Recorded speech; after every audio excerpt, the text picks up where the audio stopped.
are a band that are the brainchild of Frenchman Christian Vander, and so is the mythology that the songs are about, which is a dystopian sci-fi future kind of thing. Also, so is the language that the songs are sung in, which is called Kabayan. And as a byproduct, he is also the inventor of a whole genre of music that is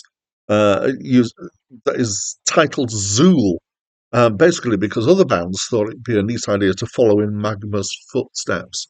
Zeuhl is also somewhat connected to the rock in opposition movement, which was um, came out of a festival which was deliberately celebrating rock music that was less commercially accessible.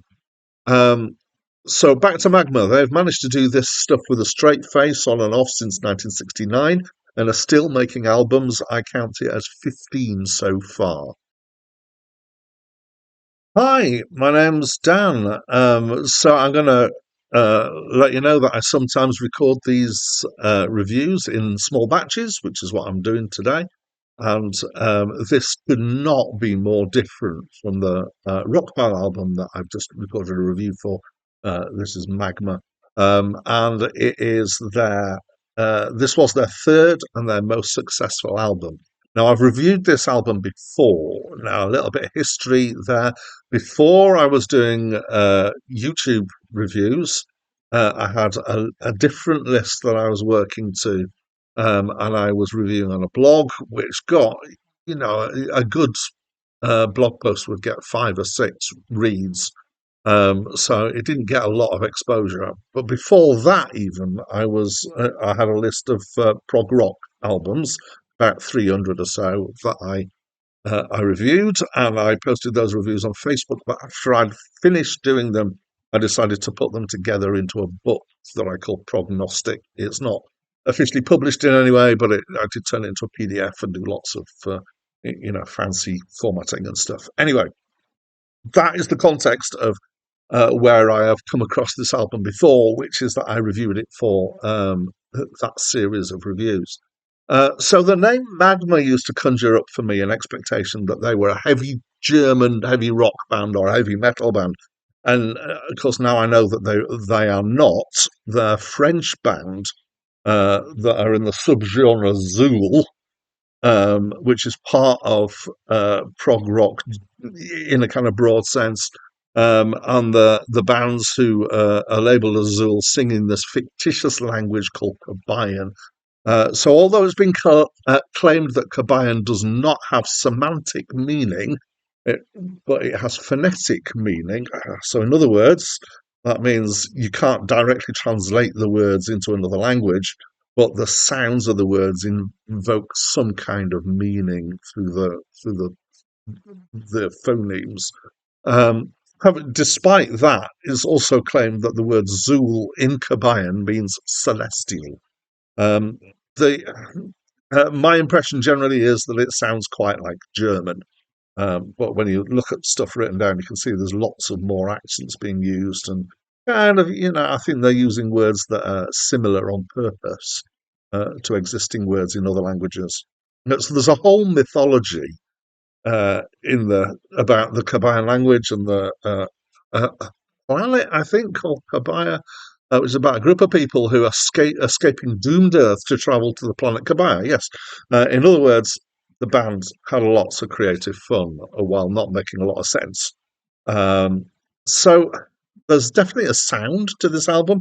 Musically, I would say it actually owes quite a bit to Krautrock, particularly space rock kind of bits of Krautrock, which is in some ways precursors to ambient music. So there's a lot of repetition that goes on here. So generally, the music here is based around short ideas, usually 2 bars long, maybe 4 bars, sometimes 8 bars. Most of it's all on one chord. The idea will have a rhythmic pattern and some words sung over it by some or all of the 7 vocalists who are involved. This idea will then be repeated, usually 4 times in total, and then something else happens. There's usually a similar idea, or it might be the same thing going up a tone, or some kind of variation. So there's slow changes and variations, and a lot of repetition going on here. There are several tracks, but actually, mostly it sounds like a continuum, and I think it's. I can't absolutely pull this up out of my head, but I think that it's two long sides split into sub tracks. Um, and that's pretty much it. As I say, there's several tracks. They can be a bit faster and slower. I do feel very sorry for the bassist here because he, he or she, can't remember, gets to play one note for most of the album over and over again. There's a lot of repetition, as I say, going on. There's stuff that makes it feel like a cross between krautrock and contemporary classical, particularly the minimalists, so people like Michael Nyman, if you're aware of him. Um, and as well as kind of rock band instruments, there's also orchestral instruments in play as well.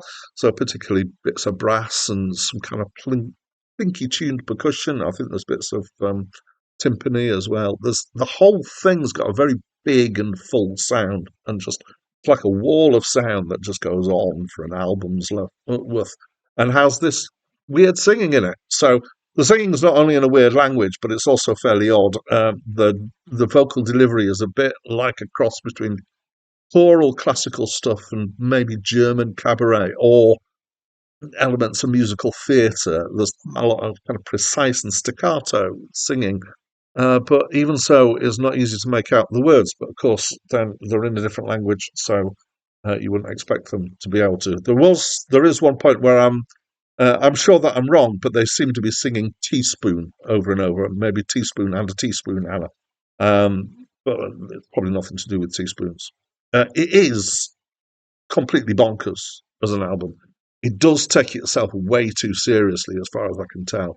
As a listening experience, it's kind of okay as background if you like things that are fairly weird and interesting. Otherwise, it can be a bit monotonous at times. I guess it's better listened to as kind of partial background, like ambience and more trancey stuff is.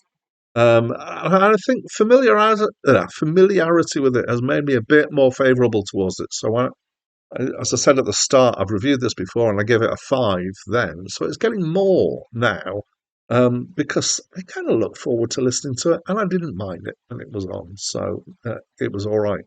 Yeah. So that's what I think. As always, I'd love to know what you think. So please do talk to me through the comments box. And that's it from me for now. Pots, Ziever, Dunda, Erz, Pots, Tappel, Doskum,